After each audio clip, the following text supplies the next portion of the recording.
আলাইকুম। সবাই কেমন আছেন? আশা করি সবাই ভালো আছি, আমরাও ভালো আছি। আজকে একটা নতুন ব্লগ স্টার্ট করলাম। এখন বাজে 12:30। তো আম্মু এখন রান্না বসিয়েছে। আজকে যেহেতু ফ্রাইডে, তো আম্মু বিরিয়ানি রান্না করবে, সেজন্য পোলার চালগুলোকে ধুয়ে রাখা হয়েছে। এখানে গরম পানি করা হচ্ছে রাইস কুকারে। আর বিরিয়ানির জন্য মাংসটাকে কুক করা হয়েছে, ম্যারিনেট করে রাখা হয়েছে মাংস।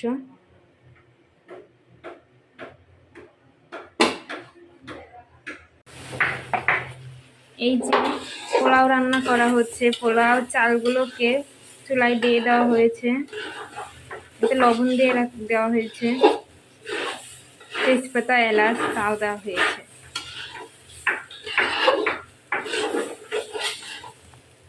আর এখানে আছে সেই মাংসটা।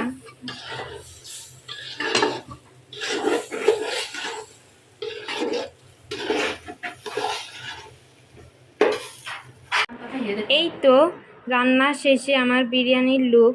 যে বিরিয়ানিটা আম্মু রান্না করেছিল, সাথে লেবু নিয়েছি, শসা নিয়েছি, আর এখানে আছে মোজো। বিরিয়ানির সাথে মোজো বা কোল্ড ড্রিঙ্কস না হলে তো চলেই না। আজকে যেহেতু শুক্রবার, তো ম্যাক্সিমাম টাইমে শুক্রবারে বিয়ের অনুষ্ঠানগুলো থাকে।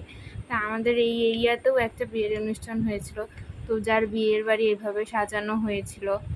তো এই তো ছিল আজকের আমাদের ভিডিও। যদি ভিডিওটি ভালো লেগে থাকে তাহলে লাইক করবেন, কমেন্ট করবেন এবং সাবস্ক্রাইব করে পাশে থাকবেন। পরবর্তী ভিডিওর জন্য সাবস্ক্রাইব বাটনে ক্লিক করুন। আশা করছি সবাই ভালো থাকবেন। আল্লাহ হাফেজ।